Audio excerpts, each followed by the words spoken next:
Hello students, let us start with the next topic, that is fossils. The study of fossils is known as paleontology.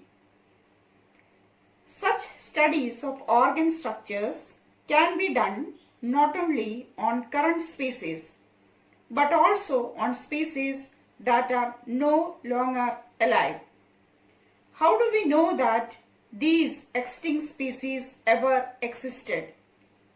We know this from finding fossils. So what are fossils? Usually when organisms die, their bodies will decompose and be lost. But every once in a while, the body, or at least some parts, may be in an environment that does not let it decompose completely. If a dead insect gets caught in hot mud, for example, it will not decompose quickly and the mud will eventually harden and retain the impression of the body parts of the insect. All such preserved traces of living organisms are called fossils. Now, how do we know how old these fossils are? There are two components to this estimation. One is a relative.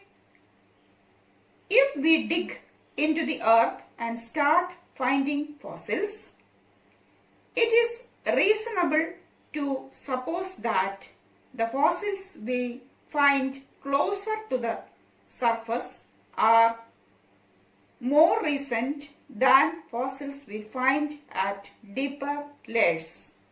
The second way of dating fossils is by detecting the ratio of isotopes of different isotopes of the same element in the fossil material.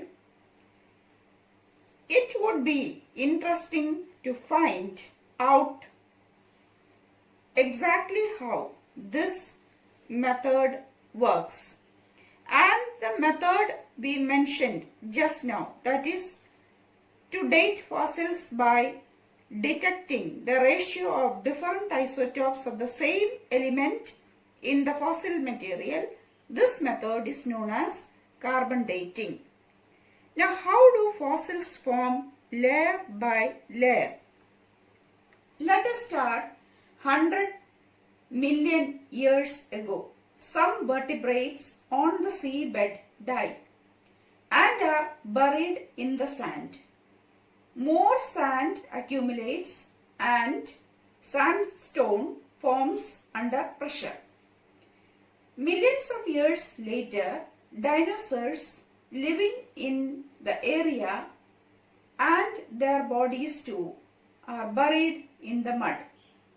This mud is also compressed into rock above the rock containing earlier invertebrate fossils.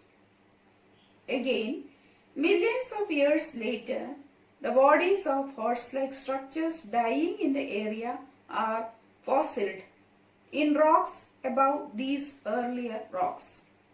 Much later, by erosion of water flow wears away some of the rock and exposes the horse-like fossils. As we dig deeper, we will find older and older fossils. Now let us see the next topic, that is tracing evolutionary relationships. When we try to follow evolutionary relationship, how do we identify characteristics as common? These characteristics in different organisms would be similar because they are inherited from a common ancestor. As an example, consider the fact that mammals have 4 limbs, as do birds, reptiles, and amphibians. For this, we need to refer figure 9.8. The basic structure of the limbs is similar, though it has been modified to perform different functions in various vertebrates.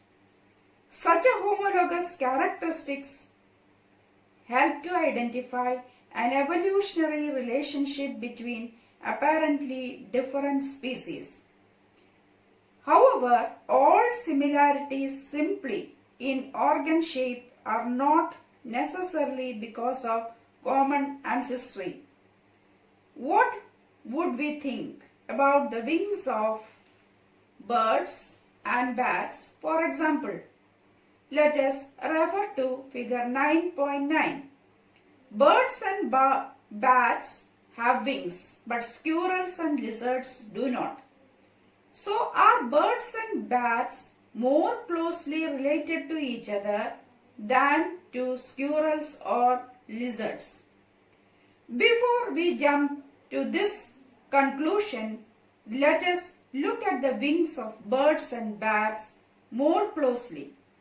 When we do that, we find that the wings of bats are skin folds stretched mainly between elongated fingers.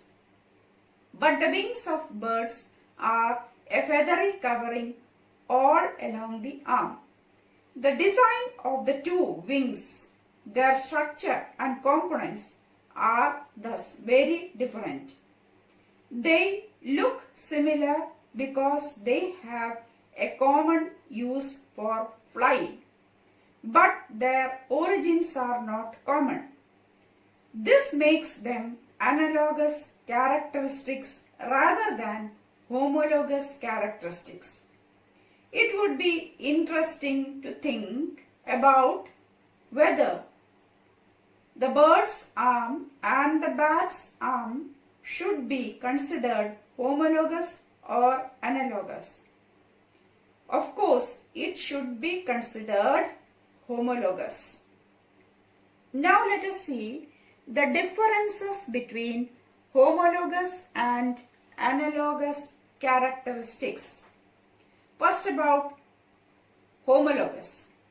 They are similar in anatomy but have dissimilar functions.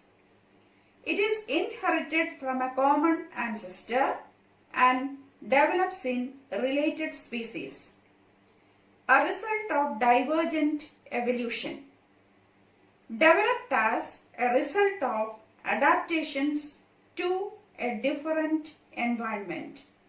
Now let us see the case of analogous characteristics.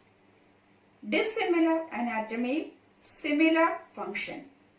Not inherited from ancestors.